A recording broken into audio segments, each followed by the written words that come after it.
Hi viewers, எல்லோருக்கும் வணக்கம். இன்னைக்கு தினம் சீரியலில் ருக்மணி அம்மா சாப்பிடாம அவங்க பையன் மூர்த்தியை நினச்சே அழுதுகிட்டு இருக்காங்க. அப்போ மரகதம் அக்கா, ஒரு பச்சை தண்ணி கூட குடிக்காமல் இருக்கிறக்கா, நான் ஒரு காஃபி போட்டு கொண்டு வரேன்க்கா, நீ குடிக்கான்னு கெஞ்சுறாங்க. வேண்டாம் மரகதம்னு சொல்கிறாங்க. அந்த நேரம் பார்த்து கதிருடைய அம்மா வராங்க. உடனே மரகதம் நினைக்கிறாங்க, ஐயோ இந்த நேரத்தில் போய் இந்த அம்மா வருதே, எதனா எக்கு தப்பாக பேசுமே அக்காவை, பாவம் அக்கா ஏற்கனவே நொந்து போயிருக்காங்களே அப்படின்னு மரகதம் நினைக்கிறாங்க. ஆனால் அந்த அம்மா உக்காந்து ருக்மணி அம்மா கையை பிடிச்சிக்கிட்டு பக்கத்தில் ராதிகாவும் இருக்குது. ராதிகா என்ன நினைக்குதுன்னா, உடனே அத்தை வலாசு வலாசுன்னு வலாச போகிறாங்கன்னு அப்படின்னு நினச்சிக்கின்னு சந்தோஷமாக நிற்கிது. ஆனால் கதிரோட அம்மா ருக்மணி அம்மா கையை பிடிச்சிக்கிட்டு, நீங்கள் கவலைப்படாதீங்கம்மா, எனக்கு உங்களுடைய வருத்தம் என்னன்னு புரியுது, 2 பிள்ளைங்க பெற்றோம், 2 பிள்ளைங்க இது மாதிரி எல்லாம் ஒரு மூலையை விட்டுட்டு போயிட்டானுங்களே, 2 பிள்ளைங்களும் உங்களுக்கு இல்லாமல் போச்சேன்னு நீங்கள் வருத்தப்படுறீங்க. எனக்கும் அந்த புத்திர சோகம் என்னன்னு தெரியும்மா, 1000 தான் இருந்தாலும் நானும் இந்த சோகத்தில் கஷ்டப்பட்டிருக்கேன், உங்களுடைய வலியும் வேதனையும் நான் உணர்றேன் அப்படின்னு சொல்லிட்டு கையை பிடிக்கிறாங்க ருக்மணி அம்மா கையை. ருக்மணிக்கு அப்படியே ஷாக் ஆகுது. ஏன்னா இந்த அம்மா எப்போ பாரு நம்மக்கிட்ட சண்டை தானே போட்டுட்ருக்கோன்னு அப்படியே மனசு இறங்கி கண்ணீரோடு அழுகுறாங்க. இதை பார்த்ததும் ராதிகாவுக்கு கோவம் வருது. கோவம் உடனே அவங்க அத்தையை கூட்டிக்கிட்டு என்ன சொல்லுதுன்னா, என்ன அத்தை நீ நினச்சிக்கின, ஏதோ நீ அந்த அம்மாவை இந்த வீட்டை விட்டு துரத்துவன்னு பார்த்தா என்னவோ கையெல்லாம் பிடிச்சிட்டு என்னவோ டைலாக்லாம் பேசுகிற அப்படின்னு சொல்லிட்டு ராதிகா கேட்குறாங்க. உடனே கதிரோட அம்மாவுக்கு கோவம் வருது. ஏய், நீலாம் என் அண்ணன் வயிற்றுலையாடி பிறந்த, எங்கள் உடம்புல ஓடுற ரத்தமாடி உனக்கு ஓடுது. அந்த அம்மா அந்த பிள்ளைங்களை இழந்துட்டு எவ்வளோ வேதனைப்படுது, அந்த வலியும் வேதனையும் உனக்கு என்னடி தெரியும், நான் அனுபவிச்சிருக்கேன்டி, எனக்கு தாண்டி தெரியும் அப்படின்னு சொல்லிட்டு திட்டுறாங்கங்க. அதுக்கப்புறம் கதிர் எல்லாருக்கும் சாப்பாடு வாங்கிட்டு வராரு. வாங்கிட்டு வந்ததும் அவங்க அம்மாகிட்டேயும் கொடுக்குறாரு. இந்தாம்மா எல்லாருக்கும் சாப்பாடு வாங்கிட்டு வந்திருக்கேன், நீ சாப்பிடுமா அப்படின்னு சொல்லி கொடுக்குறாரு. அவங்க அம்மா, எனக்கு வேண்டாம்ப்பா, அந்த ருக்மணி அம்மா பாவம்ப்பா, அவங்க பிள்ளைய நினச்சி அழுதுகிட்டு சாப்பிடாம இருக்காங்க, அவங்கள போய் நீ கொடு, அவங்க சாப்பிடலைன்னா கூட நீ வலுக்கட்டாயமாக கட்டாயப்படுத்தி அவங்களுக்கு சாதம் கொடுப்பா போப்பா அப்படின்னு சொல்கிறாங்க. சரிம்மான்ட்டு கதிரும் போகிறாரு.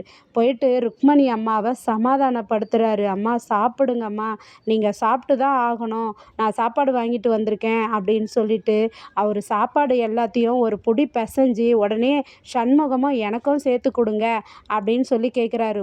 எல்லாருக்கும் சாப்பாடு தட்டில் போட்டு குழம்பு ஊற்றி பிசைஞ்சு ஒரு புடி எடுத்து ருக்மணி அம்மா கையில் கொடுக்குறாருங்க. கொடுக்கும்போது ருக்மணி அம்மா கதிரை மூர்த்தியாக பார்க்குறாங்கங்க. அவங்க கண்ணுக்கு மூர்த்தியாக தெரிகிறாரு அவர். உடனே மூர்த்தி மூர்த்தி அப்படின்றாங்க கையில் சாப்பாடு வச்சுக்கின்னு. உடனே தனம் அத்தை, அது மூர்த்தி இல்லை, கதிர் அத்தை அப்படின்னு சொல்கிறாங்க.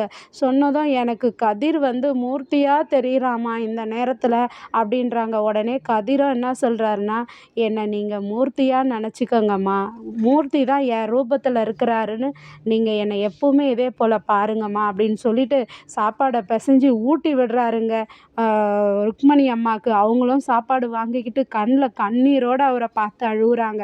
அதுக்கப்புறம் தனம் அவங்க ரூமில் போயிட்டு ரொம்ப நினச்சி அழுகுறாங்க மூர்த்தியை பற்றி. அவர் கல்யாணம் பண்ணது, அவர் அவங்க கிட்ட நல்லா சிரித்து பேசி விளையாடினதெல்லாம். அப்போ உடனே அழும்போது அந்த இடத்துக்கு கதிர் வராரு. கதிரை பார்த்ததும் தனமும் இமோஷனல் ஆகி மூர்த்தி மூர்த்தி மூர்த்தி அப்படின்றாங்க. உடனே கதிருக்கு ஒரு மாதிரியாகிடுதுங்க. ஏன்னா மூர்த்தி முதல் கணவர் அவங்களுக்கு, கதிர் 2வது கணவர். உடனே கதிர் தனம், நான் மூர்த்தி இல்லைங்க கதிருங்கன்னு சொல்கிறாரு. கதிருன்னு சொன்னதும் தலையில் அடிச்சுக்கிட்டு அழுகுறாங்க தனம். ஏன் தனம் அழுகுறீங்க, உங்களுக்கு அழ வந்தால் நல்லா அழுங்க, உங்கள் மனசில் இருக்கிற கவலைலாம் போட்டு அழுங்க அப்படின்றாரு.